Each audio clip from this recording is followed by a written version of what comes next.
everyone, I hope you're good guys, and welcome to a new video. So today I'm gonna talk to you about my Raw Techno 2 Ableton template. So this track had been made live during my live stream session on my other channel called Audio React. Go and subscribe if you haven't done it already yet, and I also do feedback live stream, so if you want me to review your track, it's every 2 Sunday. So today we're gonna focus more on how I made each element, why I create them, the MIDI note, and next week we will focus more on the arrangement, the mixing and mastering. So for this template, the direction was Raw Techno, something pretty simple, pretty rad, not too much SFX, pretty straightforward. And yeah, let's have a listen how the track sound, or a part of the track.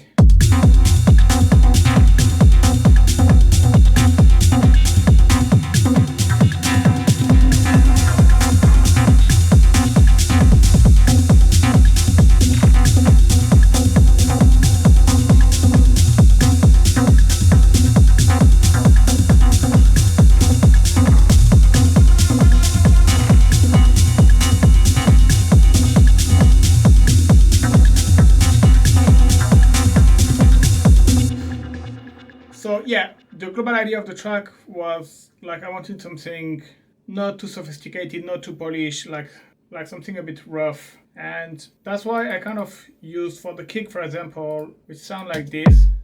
You can see I used the 909 core kit from Ableton. So I use this because it's a really good core kit, like by default, it's the Ableton one. They improved it since Live 11 and I found it sounding really good. And you can see it's just kick drum, there is just a saturator, give that extra punch,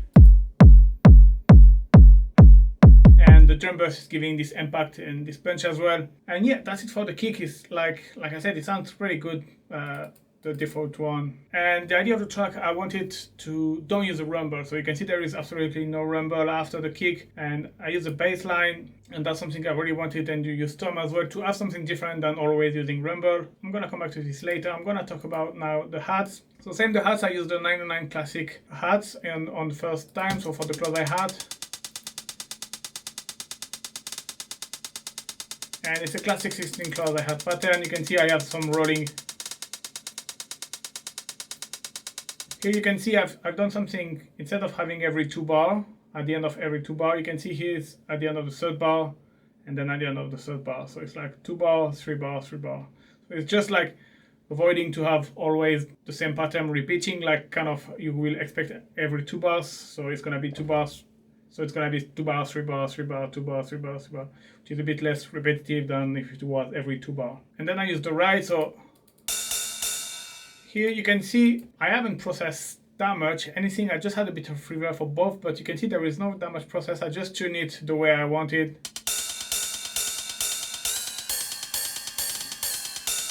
Tune it down. On the right, the pattern is a classic of beat. Pretty simple, straightforward, a bit of reverb.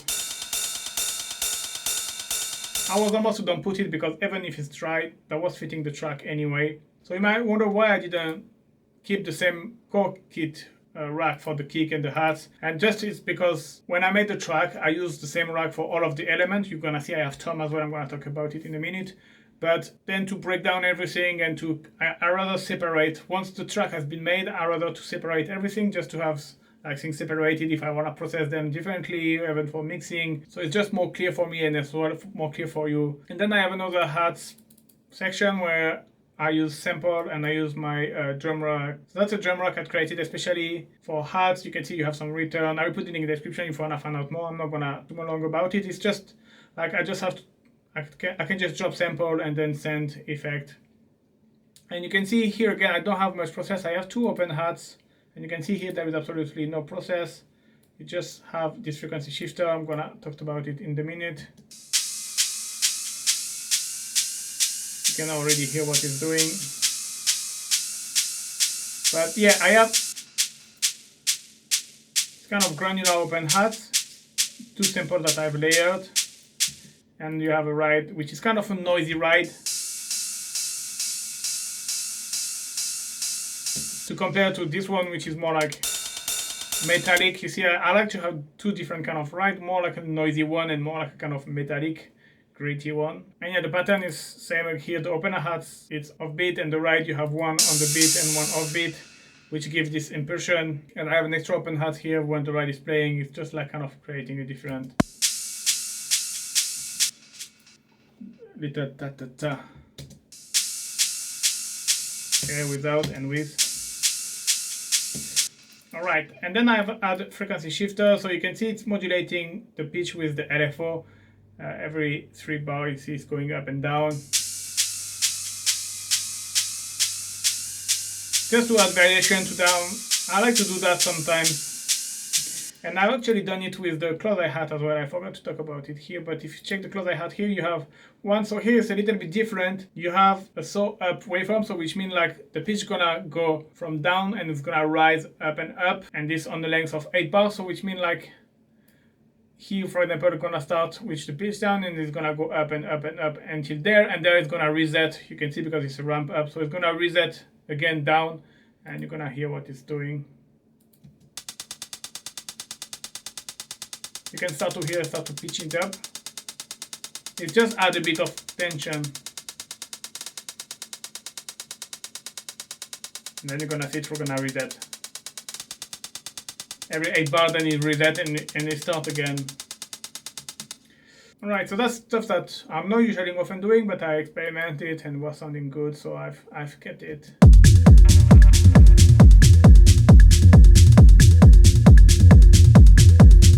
So you can hear the pitch modulation on the open hat is pretty subtle. It's more on the right, but because it's a noisy right, it doesn't.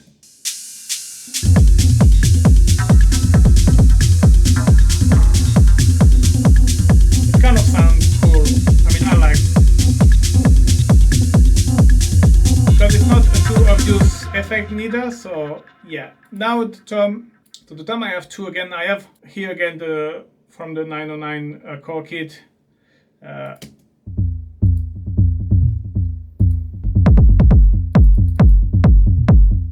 So the MIDI pattern, you have low tom, mid tom. You can hear already they are heavily filtered, and I don't really have any tricks. I just like put some note here and there and play with the velocity. It's important.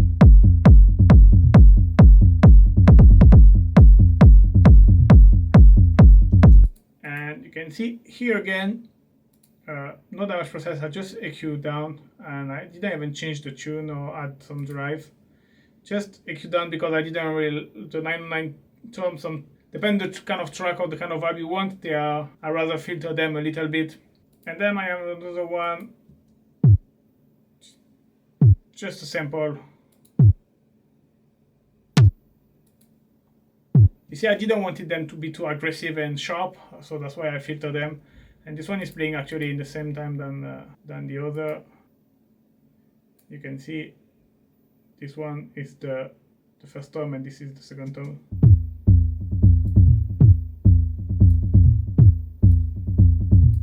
And this one is kind of an accent tom.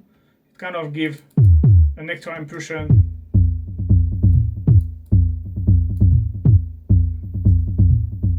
You see if I remove. And yeah, that's how you get nice kind of rolling tom which fit. Almost doesn't really need the bass line. And speaking of bass line, just before I'm gonna talk about, I have this kind of Clave sound. It's just a classic Clave.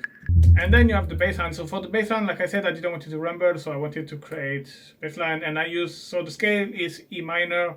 So obviously it's E minor, but sometimes I will go out of the scale. So here you got 0 plus 1, 0 plus 1, and then you go 0 minus 1, 0 plus 6.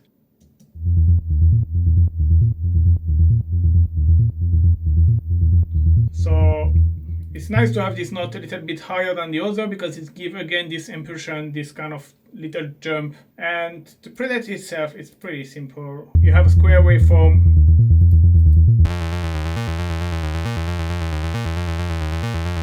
So I use the vintage sub 3. You can see this is square, so if you go up, you got something more hollow, but obviously for a bass line I didn't want it that. And then I apply a low pass filter. Here the drive and the resonance like kind of beef up everything. And yeah, the filter is a 24 dB per dB type, and amplitude envelope sharp attack with bit the system down just to have a little bit of make it percussive a little. And then I have the filter, which is modulated by the envelope as well,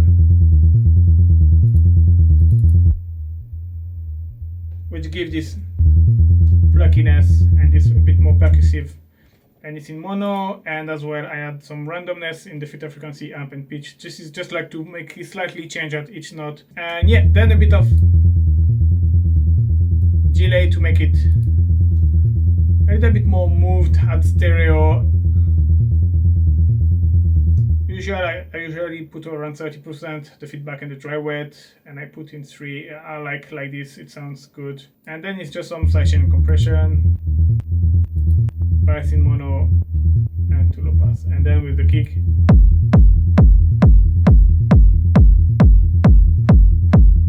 and with the tom.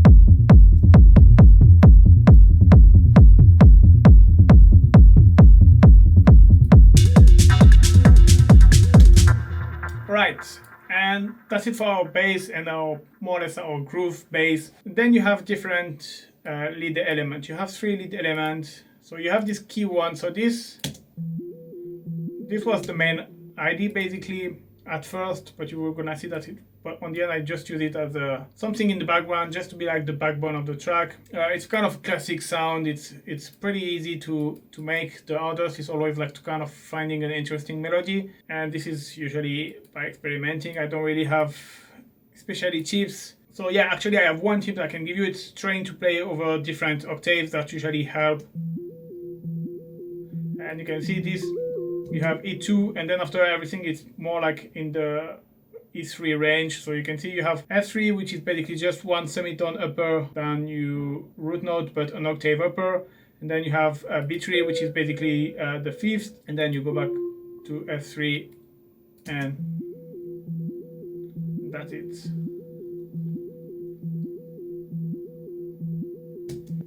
Very simple. And then in terms of the sound itself, here again you can hear it's kind of a sine wave sound. So here I use a bit of FM, but you're gonna see it's not that strong.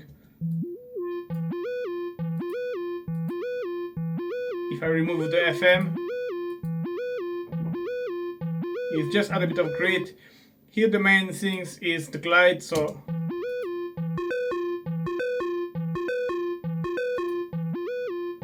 that's what really gives the things. And obviously filter a little bit because I don't want too much harmonic. Like I said, I wanted something to stay in the background.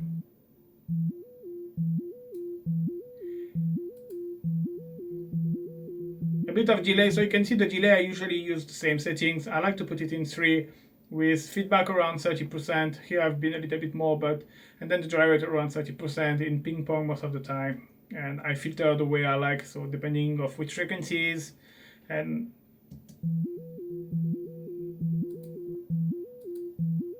so the delay in that case add a bit of groove, but add a bit of room as well. But I add an extra reverb. So I use the new hybrid reverb, and if you want to find out more about hybrid reverb, I have a tutorial where I explain everything. Obviously I'm not going to explain each parameter now, it would take too long, but because it's just a reverb anyway. You can still put pause on the video and copy all of the parameter and save your preset as your own and reuse it if you're interested in it. And yeah, so this track is really, it's not the main element, but it's there the whole track. And basically when I created the track live, it was initially the main element, but then I didn't find it strong enough and I need something else. Even though I like it, I needed something very, very strong in terms of having more character, having more like originality, because this kind of sine wave sound is pretty common. And so I ended up with finding this one.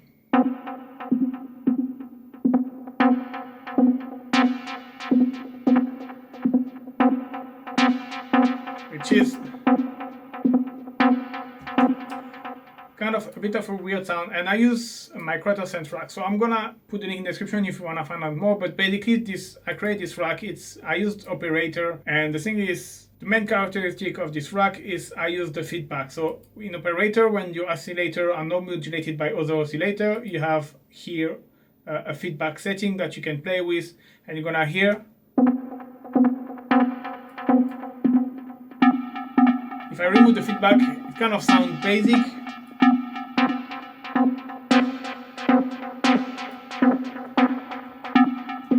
But playing with the feedback kind of bring a bit of excitement, and you can see here you have LFO rate and LFO feedback, which means that basically all my feedbacks are modulated by this LFO, and I can control the rate and the amount. And in the original rack, the LFO is I think it's in sine or triangle, which means like it's slightly changing and evolving, which is nice to be hypnotic. Here I wanted something different. I put it in sample and node, so which means like it's kind of a bit random, and you can hear how the sound is becoming a bit weird. Sometimes you got the impression that the synth didn't have the time to play. Sometimes it's opening and closing fast. It's kind of creating this always changing, a bit weird, a bit unnatural. I don't know how to really explain that, but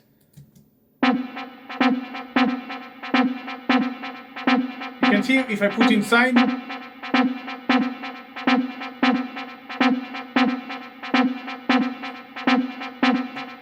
it doesn't do much, but when I put in sample and node,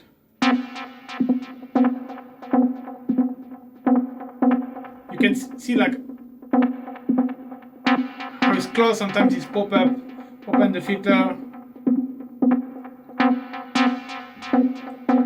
It adds this randomness, which is really nice, and kind of because it's a pretty simple, it's just one note playing, it's exactly the same note playing, but it makes it way much more interesting this way. And so this is evolving along the track. You have some automation here, I will come back to it later, but then you have few main things, because this EQ is just to introduce the sound, so it's not really much. And this filter automation is the same, it's more like to kind of bring it sometimes more in the front, sometimes more in the back. So then I add a bit of delay. You can see here it's again the same setting that I usually use. You can see I changed the filter a little bit. I add a reverb with a bit longer delay to make it bigger, with a longer decay to make it a bigger space. And that's our main lead.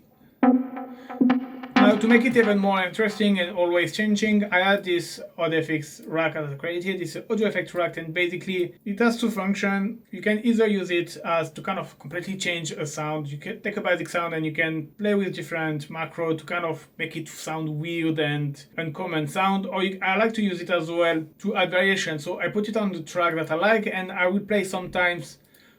You see here popping up here and there sometimes some automation to kind of add a bit of variation here and there. You can see you have a reverse function, you have, this is kind of a reverb, obviously I use it a little bit more, but this way it's kind of never the same lead, and it's always changing. You always have movement, variation, and it's not the same note all of the time.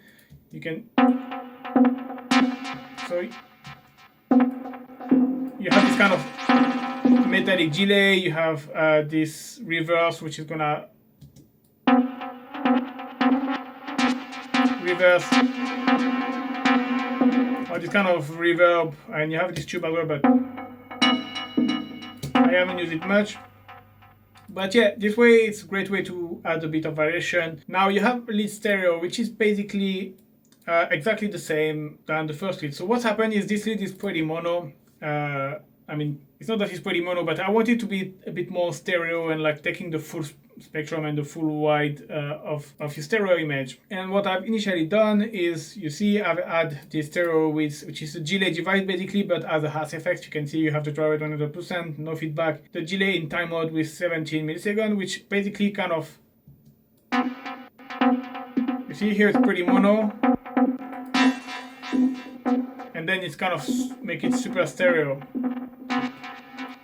And I was happy, but I was not really happy, and I wanted to try something different. And my idea was to kind of shift this track compared to this one. So I could have used, you see, you have this delay function where you can delay basically a track to compare to another. And I wanted to kind of create this weird tone. It didn't really work the way I wanted, so I say let's use a delay. And I first put it in time again, and I wanted the same to shift a little bit. But then I tried it in sync, and was actually good. And I was playing with different delay time, you see. And actually when I was changing, it was kind of changing the groove a little bit of my main lead, because you have the main lead playing straight in the middle, and then you have this one in stereo, but sometimes with a different kind of delay value. So sometimes it will be like repetition will be like a bit faster, sometimes the repetition will be a bit slower. So in contrast with the one in the middle, it kind of create weird things. And I've automated the delay time with the LFO, and to make it a little bit even weirder, I've automated as well on and off. So sometimes the delay will be playing and it will be off. And for example, sometimes it's gonna be play on 1, it's gonna change the time in 2, and it play in 2, but then it go back to 1 when it was still on, and it kind of changed. And the delay time is randoming, so it's never gonna be the same. You know, sometimes it's gonna go from 2 to 3, sometimes it's gonna go to 3 to 1, or sometimes to 3 to 4. It depends, it's always change. And I have a square on the delay, so every three bar is kind of changed. 3 bar is on, 3 bar is off, 3 bar is on, 3 bar is off. And yeah, it kind of creates this weird. So you need to listen first. Let's listen first without this weird track.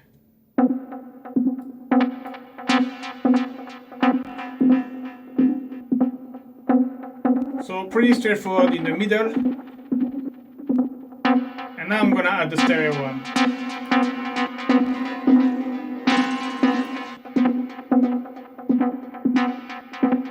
Off,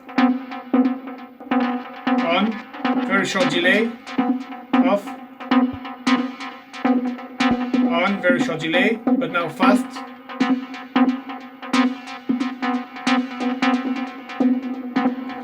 And you see like how when it was on 2, how it kind of changed the groove, it's kind of copied movement. Yeah, it's really hard to explain, but I hope you get it.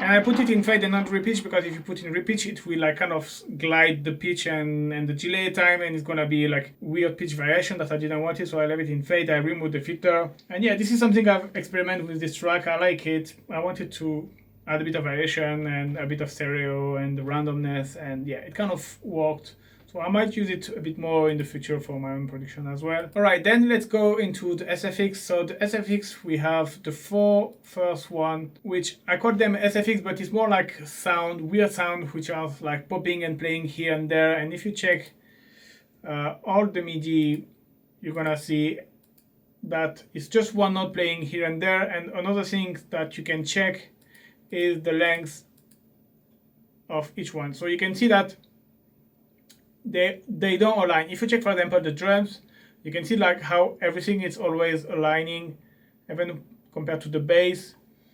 You see, if you check this small lane here, like they're always aligned perfectly. Like if you check just the drums, then you can see how everything is aligned perfectly.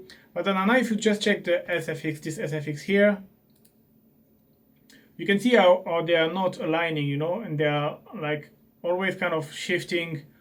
They are almost never all together restarting at the same time. And this is like polymeter, they all have different length, they all have the note playing at different times, so it's gonna kind of create this impression that it's never following the same pattern, even though it is a little bit if on a very long pattern length, but you doesn't really realize on the track because it's always changing. And so these are like weird FM-ish sound, so you can hear it's gonna be the first one. Kind of metallic sound. So to create this one, I use operator. So I'm not gonna lie, I use FM, and this is kind of, you can see I don't have like a secret recipe like, oh, I put this operator like this to make it sound like this. It's just experimentation, and I just play with the fine and coarse until I find something I like. One thing though is the velocity, because somehow, you know, the velocity is impacting the volume and the amplitude of each of your operators, but somehow when I was pressing a very high note velocity, it was kind of sounding different than you're gonna hear than if you are pressing a lower one. So here it's a, you This kind of sounds weird rather than with this velocity, the output maximum is 19, so it's gonna be a lower note. But yeah, I don't remember why exactly I didn't put like a lower note here, but it wasn't working the same. Oh no, I know, because I was probably playing live and I didn't want it to struggle like so I put this velocity. But yeah, you have the filter, but it's just like to add a bit of resonance. You see it's kind of getting this sound a bit resonant. And yeah, after it's like, I mean, I can do that classic sine wave.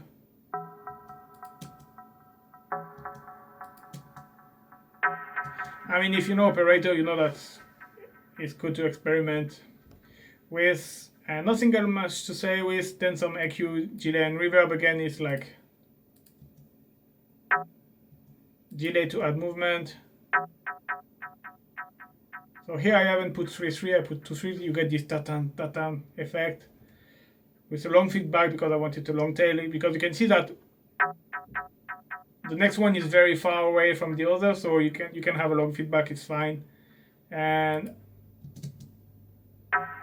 a long reverb, you know, obviously because you want a long tail. And here the autopan, it's to kind of, sometimes you want the hit to be more on the left and then you want to be more on the right, kind of always changing and never being the same. And the thing is, because of the rate is in 8 bar and the length is in 6, it will kind of always shift and never be like always at the same position, you know, if you know what I mean. Like, and then you have SFX2, which is pretty similar. I think it's the same patch, but I play a lower note. Again, it's a kind of FM sound. Unfortunately, I don't have much to say because it's kind of experimenting things. But yeah, same delay, same reverb. I probably duplicate it and play a different note. And then you have SFX3. Alright, which sound a bit different, this one. So let's have a listen and see how I made it. Actually, again, use it, same operator mode, algorithm, but different course and different fine. I just experiment, less resonance. It's kind of a classic FM sound, you know, it's I don't know. And then I add, so this is like this kind of metallic delay, which is in time mode, which is kind of give this I don't know, rattle. Or this autopan is the same rhythm than the other, is to kind of sometimes make the sound on the left, sometimes panning on the right. You know, it's different panning, always changing, to don't be like the same sound at the same stereo, at the same place in the stereo image the whole track. You know, you want it sometimes to maybe change a little bit. And reverb.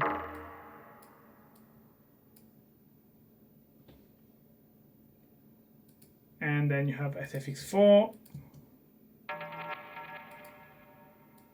So again, kind of FM sound, and you can see here you have some reverse, a bit more space.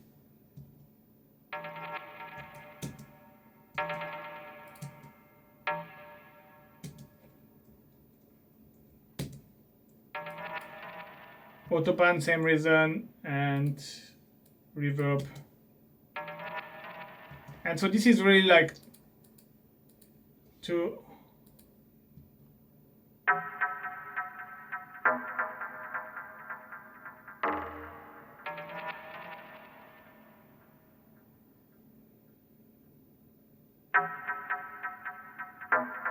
and you can see that this one now is playing a little bit later and here was a bit closer. Just the two are always the same because they're probably the same length, 6 bar, yes, but this one after it's 7 bar, so it's gonna shift, and this one it's 13 bar, so you see they have different lengths, so it's never really the same pattern.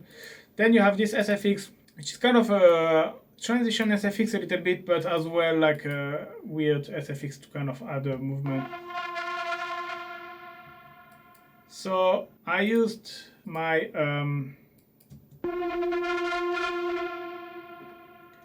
on mode rack. So basically this rack is to kind of, initially is to kind of create brassy horn sound, kind of for big time techno, but I've used it obviously here in a different way. Here I've played more like with a higher note, and then usually you will play around F1, F0 maybe for some very bassy sound, and here's more like in the high.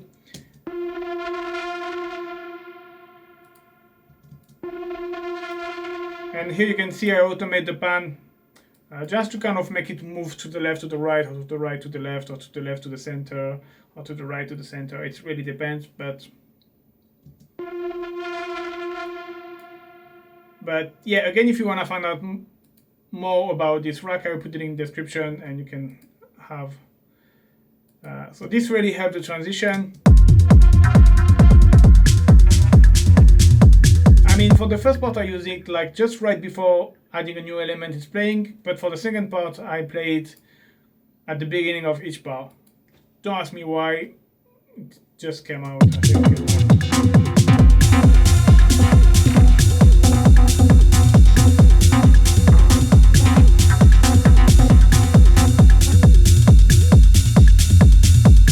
I didn't talk about the last one, which is sounding like this. It's kind of a zap effect, SFX, or I don't know. This is pretty easy to do. There is a different way, but it's basically, I took this one distorted waveform, but you can take, basically what does everything is the LFO on the pitch with a fast LFO. You're gonna see if I remove that. It's just a classic sound. But then if I put LFO on the pitch, creating this kind of SFX alien sound, and I pitch it up. So yeah, I use this distortion waveform, a bit of sync. This is again experimenting, trying to find a texture I like. Bandpass filter, but like I said, the main things here is really like the LFO modulating the pitch. Bit of overdrive to add a bit of grit, and then reverb to put it in the space. And then autopan is just like same again to move left to right. And then finally, last element is noise rhythm. So this again is a rack I made. I know I used a lot of my rack, but they're pretty handy and pretty good for the workflow, because you get things putting down very quick.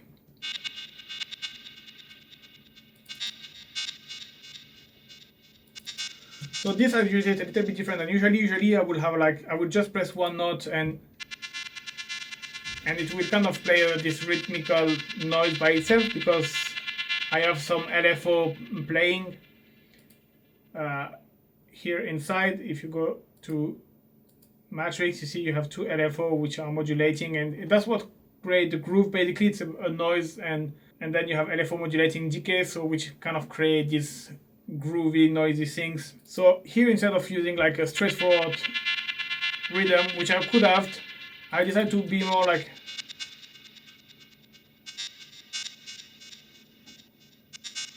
a bit more like playing here and there.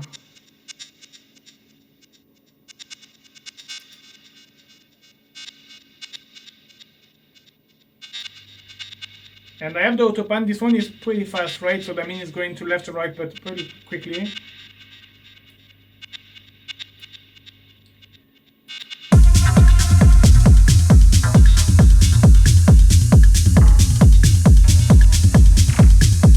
Yeah, I forgot to mention the SFX. So really it was like to have some noise popping here and there and some weird sound, just to make things always interesting, a little bit surprising sometimes, because you have this noise popping up here and there and you don't really know, and you have this noise rhythm which is more like a kind of